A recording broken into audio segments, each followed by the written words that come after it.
Талдықорған жоғары политехникалық колледжінің педагогика және жантану кафедрасының оқытушысы Умарова Шолпан Асқарқызы. Сабағымызды бастамас бұрын мына видеоға назар аударайық.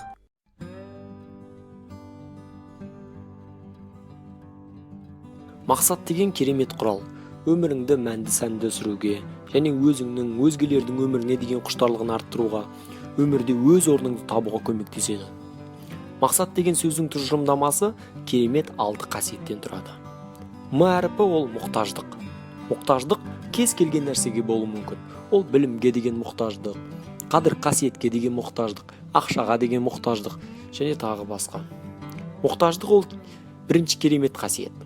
Егер мұқтаждық болатын болса, соған қарай әрекет жасай бастайсың, соған жеткің келеді. Мұқтаждық мақсат қоюға келіп тіреледі. Ал А әріпі ол ақылдылық. Мұқтаждық мақсат қоюға келіп тірелсе, мақсатты ақылға саласың. Ақылмен мақсатыңа деген ой жүргізесің, талдау жасайсың, шешім қабылдайсың. Ал үшінші әріп Қ әріпі. Қ әріп ол құлшыныс.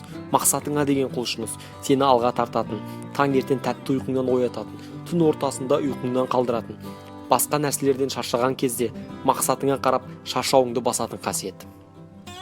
Төртінші әріп ол сабырлылық.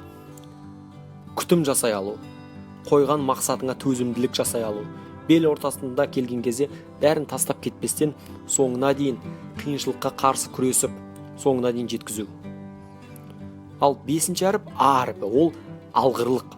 Алғыр шешім қабылдау, алғыр ойланып, мақсатыңа деген дұрыс жолды тұтыну.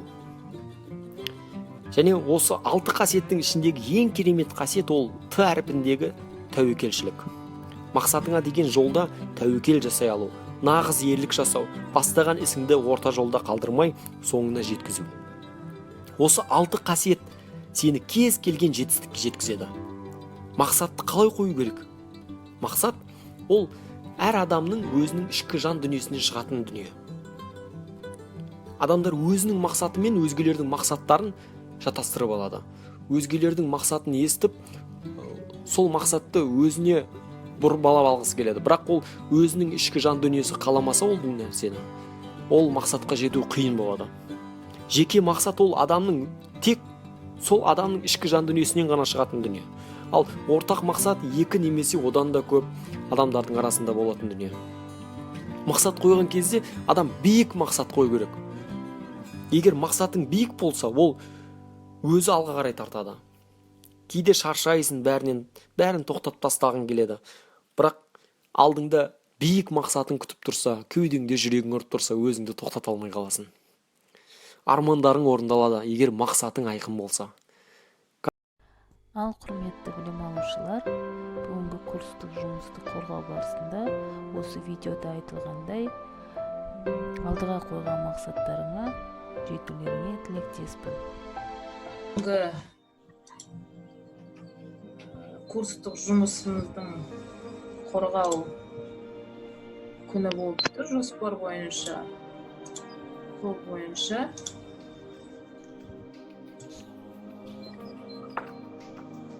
яғни мамандығы кәсіптік білім беру салалары бойынша біліктілігі өндірістік оқыту шебері техник механик, өндірістік және арнайы пәндерді оқытудың әдістемесі және ұйымдастыру пәні бойынша ПАД 711 тобы бүгін курстық жұмысты қорғайды. Жетекшісі Умарова Шолпан Асқарқызы. Яғни бүгінгі курстық жұмыстың мақсаты білім алушы кәсіптік саладағы өзіндік жұмысты жүргізуге даярлық деңгейін айқындау, болашақ мамандардың ғылыми зерттеу жұмыстарына деген қызығушылығын ынталандыру. Курстық жобаны ең біріншіден біз педагогика және жантану кафедрасының отырысында, 7-ші отырысында қарастырылған хаттамада, яғни жоспар құрылып барлық білім алушыларға тақырыптар және графиктері бекітілген. Сол бойынша қазір курстық жұмысты бастаймыз. Сабақ жоспары. Сабақтың тақырыбы трансформаторлар жайлы түсінік. Сабақтың мақсаты білімділік оқушыларға трансформатор ұғымын, трансформатордың атқаратын қызметі, құрылысы, трансформация коэффициенті, катушканың құрылысы туралы түсінік беру. Өте жақсы Дамытушылық- мақсатын алыпсың. Абылайхан, мақсатты дұрыс қойғансың. Молодец. Дамытушылығы оқушылардың трансформаторлар туралы түсініктерін қалыптастыру арқылы логикалық ойлау қабілеттерін және есеп шығару икем дағдыларын арттыру, есте сақтау қабілетін, қабылдауын зейінін тұрақтандыру, тәрбиелігі қарым-қатынас арқылы сөйлеу мәдениетін қалыптастыруға, өз ойын толық жеткізе алуға тәрбиелеу. Сабақтың типі: жаңа оқу материалын оқу үйрену және немесе жаңа білімді меңгеру. Ал сабақтың әдісі репродуктивті. Сабақтың көрнектілігі оқулықтар, тест сұрақтар, журналдар, слайдтар. Пәнаралық байланыс: материал тану, электротехникалық теориялық негіздер. Сабақтың барысын айт.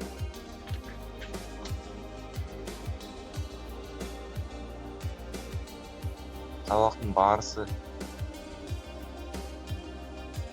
ұйымдастыру бөлімі, оқушылардың құрал-жабдықтарын тексеру, сынып тазалығына көңіл аудару. Өндірістік және арнайы пәндерді оқыту әдістемесі және ұйымдастыру пәні бойынша курстық жұмыс. Тақырыбы қозғалтқыштың жалпы параметрі және құрылысы. Орындаған Қажиахметов Нұр, 3-ші курс, ПАТ 711 тобының студенті. Жетекшісі Умарова Шолпан Асқарқызы. Талдықорған жоғары политехникалық колледжінің студентінің курстық жұмысына рецензия. Студенттің аты жөні Қажиахметов Нұр, мамандығы кәсіптік оқыту, мамандандырылуы автомобильдерді жөндеу және оған қызмет көрсету. Курстық жұмыстың тақырыбы қозғалтқыштың жалпы параметр және құрылысы. Менің қозғалтқыш автомобиль ол негізгі 3 бөліктен тұрады: шанақ, шасси және қозғалтқыш. Шанақ ол жүргізушінің жолаушылар мен жүкті орналастыруға арналған бөлігі. Ал шассиге болып болса, ол шассидің өзі 3 механизмнен тұрады. Олар трансмиссия, қозғалыс бөлігі және басқару механизмі. Енді маған берілген тақырып қозғалтқыш болғаннан кейін, қозғалтқыштар олар басқару жүйесіне қарай компьютерлі және механикалық вакуумды болып бөлінеді. Ал қолданылатын отын түріне қарай мұнай өнім және газ тәріздес отын. Және қоспа құраудың әдісіне қарай қоспаны сыртта құрайтын және қозғалтқыштар іште құрайтын қозғалтқыштар. Қоспаның тұтану әдісіне қарай жұмыстың қоспасы электр ұшының оталатын және жұмыстық қоспаны сылудан оталатын қозғалтқыштар. Жұмыстың процесінің орындалу жөнінен 4 және 2 тактілі қозғалтқыштар болып бөлінеді. Бүгінгі курстық жұмыс бойынша ПАТ 711 топ студенттері барлық курстық жұмыстарын қорғап, өткізіп, бағаланып шықты. Зар болып тұрыңдар.